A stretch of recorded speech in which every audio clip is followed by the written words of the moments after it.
Hi, I'm Emma Carter. Have you ever stared into your sister's eyes while your face bled, your shoulders screamed in pain, and heard her whisper that you should have signed the mortgage? That was me, crumpled on the cold concrete of my parents' garage, tasting blood, my vision blurry, all because I refused to be their guarantor. I felt my father's hand slam against my cheek, my body hit the wall, and the air rush out of my lungs. My knees gave out, my hands slipped in my own blood, but I crawled out of the garage, across the frosty yard, up the porch steps to my mother's door. I pounded, sobbing, begging for help. What happened next, I'll never forget.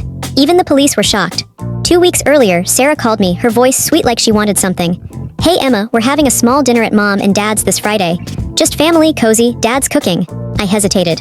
Sarah's invitations often led to traps, but she insisted, saying, "It's been too long and Dad misses you." Against my gut, I agreed. When I arrived, the house smelled of roasted chicken. The dining table had Mom's best china, used only for special occasions.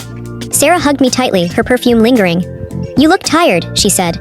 Behind her, my father, David Carter, sat at the table's head, holding a whiskey glass, his face blank. I hung my coat and sat, forcing a smile. Dinner started fine. Mom served soup, Sarah talked about her home renovations, and Mark, her husband, bragged about a shaky business deal. Then Dad slid a thick envelope across the table. "Open it," he said. I froze. "What's this?" I asked. Sarah leaned in, smiling tightly. "We're closing on the house, but the bank needs extra assurance."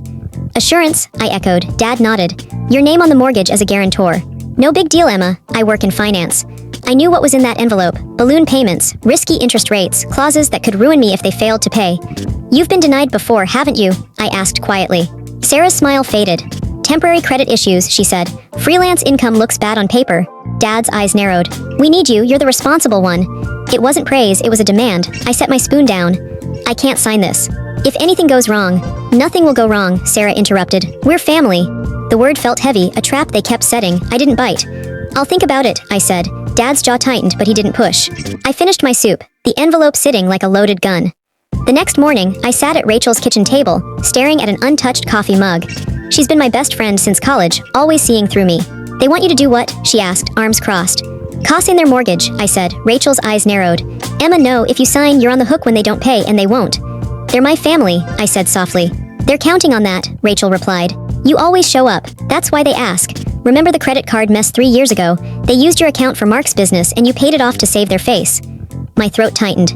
"That was different." "It's never different," she said. "They make the mess, you clean it up." Her words hit hard because they were true. "You need to draw a line, Emma, or they'll keep pushing." I nodded but didn't commit. Leaving her house, the winter air stung my cheeks. I wanted to believe she was wrong, but I knew she wasn't. 2 nights later, I walked into my parents' dining room for another dinner. The table was perfect, polished silver. For a complete story, follow the given link below. Please like and subscribe Meesha's Quest Tales for new stories.